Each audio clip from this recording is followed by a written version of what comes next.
Hola amigos, ¿cómo están? Espero que se encuentren muy bien. Bueno, pues mi tema final es sobre el presidente Gustavo Díaz Ordaz, que va de 1964 a 1970. Los temas los saqué de este libro que se llama Las ideas políticas. Los temas de los que voy a hablar se dividen en dos. Los temas de los que voy a hablar es la explotación de la tierra y la reforma educativa. ¿Qué de la explotación de la tierra? Bueno, pues será agricultura, ganadería y la irrigación. Ahora, ¿qué de la reforma educativa?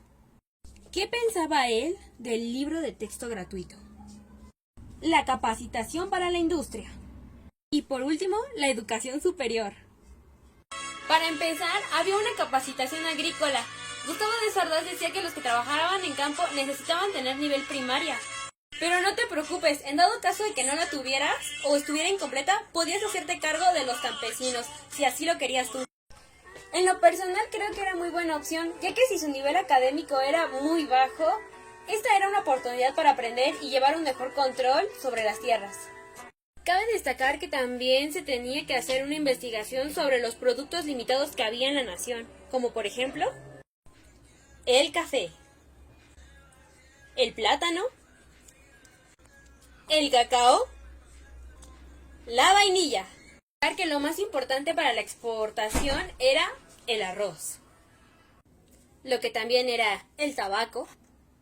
No cabe duda que el mango también.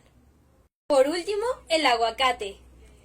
Estaba planteando Gustavo Díaz Ordaz. Realmente 1,25 millones de hectáreas es la que estaba ocupando, es decir, cerca del 10%. En total venía representando el 26% de producto agrícola. Otro punto que hay que recalcar es que en su sexenio hubo un crecimiento del 24.7% del salario mínimo. Para que una familia adquiriera la canasta básica se necesitaba trabajar 8 horas 3 minutos. Eso al principio del sexenio. Pero eso no es todo. Los campesinos iniciaron un movimiento llamado Obrero Democrático e Independiente, que se trataba de mejorar las condiciones de vida.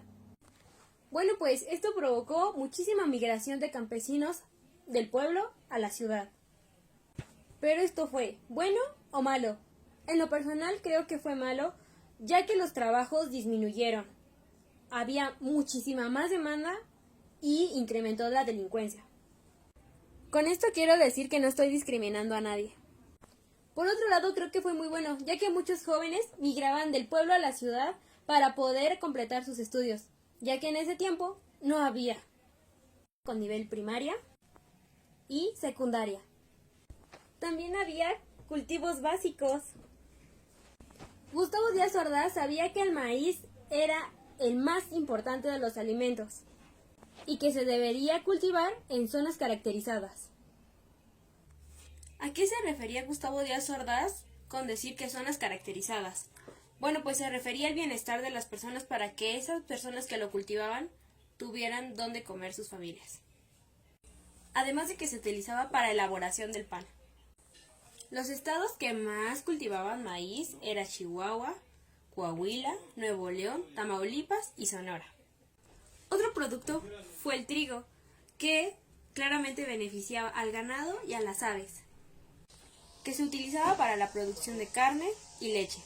Para esto se utilizaron 455,000 hectáreas y el rendimiento fue de 1,600, con un mejor uso del agua. Otra cosa es que Sinaloa y Morelos son los que más cultivan arroz. En primer lugar se lo lleva Sinaloa. En mi punto de vista creo que ya había una mayor organización tanto en las tierras como en el agua. De igual modo, Gustavo Díaz Ordaz comentó que decía que las personas que trabajaban en el campo deberían tener por lo menos salarios buenos, protección y legislación laboral. Pero, ¿realmente era un salario bueno? ¿De cuánto era el salario mínimo? Pues la respuesta es no. Desafortunadamente el salario no estaba muy bien. Como podemos ver, aquí tenemos una gráfica que explica los salarios y los sexenios. El de Gustavo Díaz Ordaz se ubica aquí abajito. En esta imagen se ve un poco mejor, que la gráfica nos está diciendo que es del año 1935 al 2006. Como pueden ver, aquí está ubicado el salario mínimo en el sexenio de Gustavo Díaz Ordaz. Así es amigos, el salario mínimo era de 86.33. contando que se trabajaban las 8 horas 6 minutos, y que al final del sexenio fue de 6 horas 10 minutos. Encontré una pequeña tabla donde se podía ver en ese tiempo cuánto costaban los alimentos. Bueno, aquí podemos darnos cuenta que tenemos artículos de consumo, alimentos elaborados y no alimentos. Realmente no sé si lo alcancen a ver, por eso se los estoy leyendo. Podemos tener una vista de lo que fue todo el sexenio de 1964 a 1970. En ese tiempo, si comprábamos fruta y vegetales, en total serían 48 pesos y nos sobra, la cual nos vendrían sobrando 38 pesos. Pero el vestido, o bueno, el calzado y el vestido estaba en 27 pesos.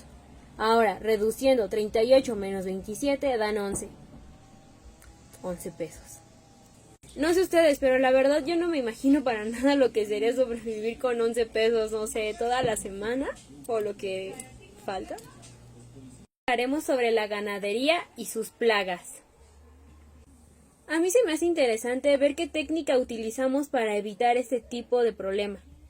Este tipo de parásitos puede eliminarse gracias a un baño llamado garrapaticidas, ya sea de forma individual o en grupos. Máquina. Esta máquina podía lavar a 100 animalitos en 4 horas y no quitaba realmente pues mucho tiempo, por lo tanto no afectaba. Y utilizaba 4 litros por animal.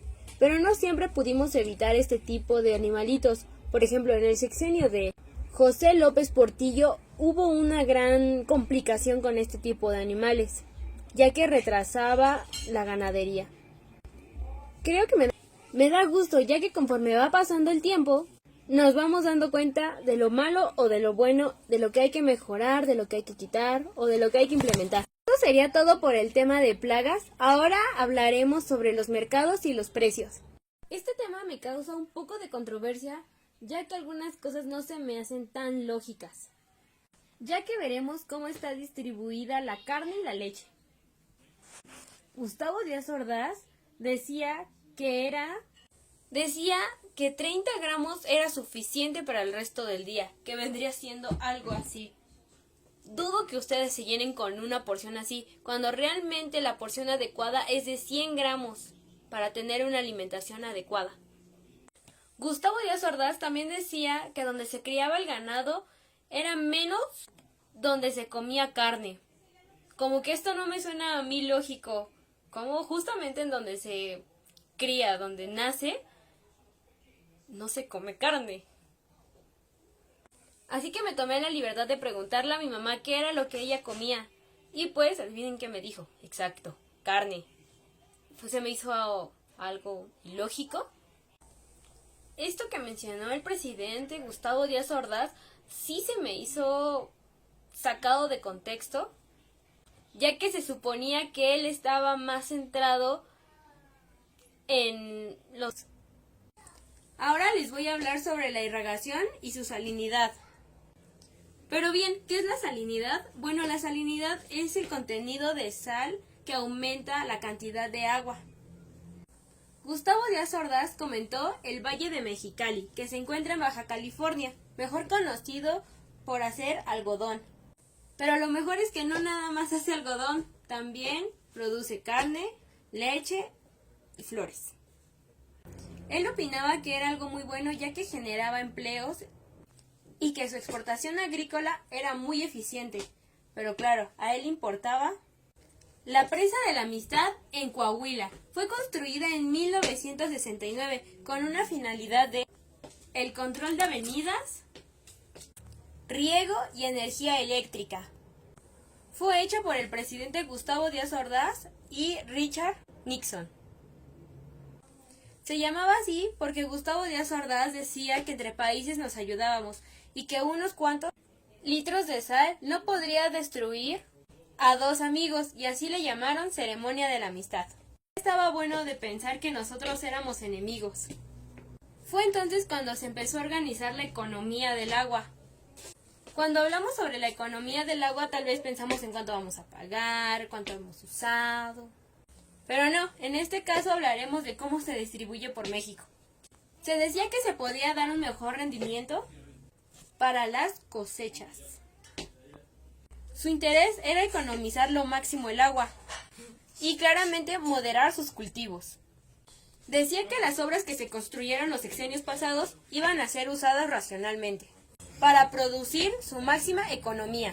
Entonces aquí es donde se fueron implementando ciertas reglas para el consumo del agua. Por ejemplo, que se empezara a regar de noche y evitar que se evaporara muy rápido.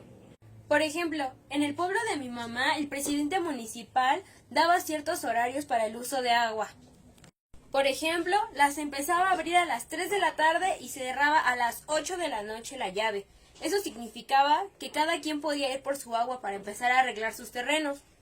Desafortunadamente, si no te ponías atento en el momento que abrieran el agua, desafortunadamente ya no te dejaban agarrar agua. Otro ejemplo muy claro son las películas de Pedro Infante. La película se llama Dos tipos de cuidado, por cierto que está muy buena. Hay una parte en esa película que dice: Pedro le dijo a Negrete que si por favor le vendía agua, ya que él tenía un manantial de sus terrenos y que de ese manantial dependían varias tierras. Lo cual Negrete le dice que no, por venganza a Pedro, ya que le bajó a una de sus novias.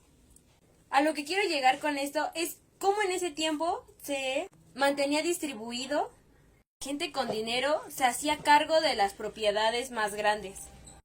Sin embargo, se decía que eso estaba mal, ya que el agua era para todos y no se podía vender. Pero claro, la gente con dinero era la que aportaba a la iglesia, a las fiestas del pueblo. Imagínense si no estuvieran de acuerdo, simplemente no hay dinero para la iglesia ni para el pueblo.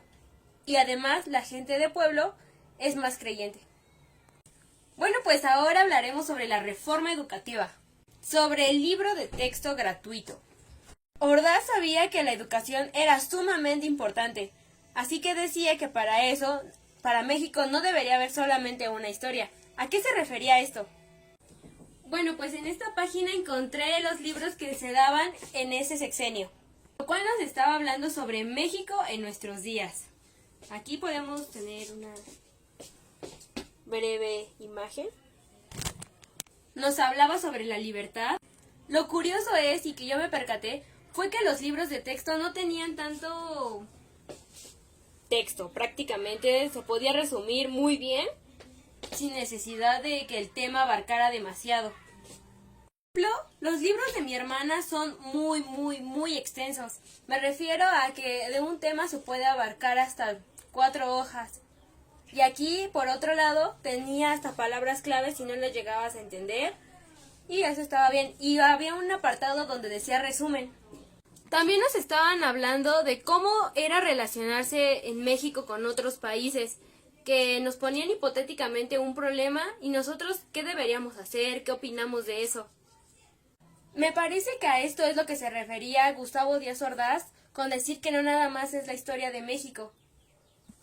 Es ahí cuando salió la historia universal. Realmente ya existía, pero se vio un poco más a fondo. Podría decirse que lo que más se actualizó fue la historia, que no nada más había una sola historia de México, la que todos nos sabíamos, pero se expandió a la historia universal.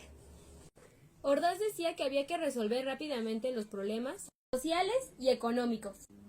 Decía que ese tipo de problemas quedaban en segundo plano, que para que esto funcionara los estudiantes primero tenían que desarrollarse en otro tipo de trabajos, ya que había mucha demanda de trabajadores que no estaban especializados en ciertas áreas: científicos, administradores, ingenieros y economistas. Para esto creó las telesecundarias en 30 municipios. Uno de ellos era Tuxtla Gutiérrez, Tapachula y Palenque. Esto fue con la finalidad de que los estudiantes tuvieran un mejor desempeño académico para sus áreas y con horarios muy flexibles. Ahora hablaremos sobre la educación superior. Aquí no hablaremos sobre la matanza del 68, ya que nada más estamos viendo las ideas que él tenía sobre la educación superior. Se deberá descentralizar la enseñanza superior y técnica para así firmar una soberanía e independiente de estos estados, para un régimen federal y que tengan un acceso de menor costo posible. Al parecer, este presidente nada más le gustaba hablar sobre el menor o mejor costo posible. Pero bueno, tal vez sus ideas no eran tan locas o tan malas, simplemente no las supo llevar a cabo. En conclusión, creo yo que no me enfoqué en lo bueno o malo de su sexenio, ya que como sabemos, todo mundo las tiene, altas y bajas, ya que muchas veces no sabemos realmente qué fue lo que hizo y solamente nos enfocamos por lo negativo de las cosas. Escogí estos dos temas, explotación de la tierra y reforma educativa, porque realmente me llamó la atención de este libro, ya que los demás temas realmente se me hicieron algo pesados y la explotación de la tierra creo que fue un gran inicio, ya que tengo más posibilidades de charlar con alguien que vivió allá un buen tiempo. Y sobre la reforma educativa me parece que realmente pensé que iba a venir un poco más de este tema, pero no. Realmente fue muy poco y lo único que logré investigar fue eso. Realmente aprendí que él quería tener como cierta paz con Estados Unidos. Realmente eso yo no lo sabía. Bueno, pues de mi parte fue todo y espero que les haya gustado.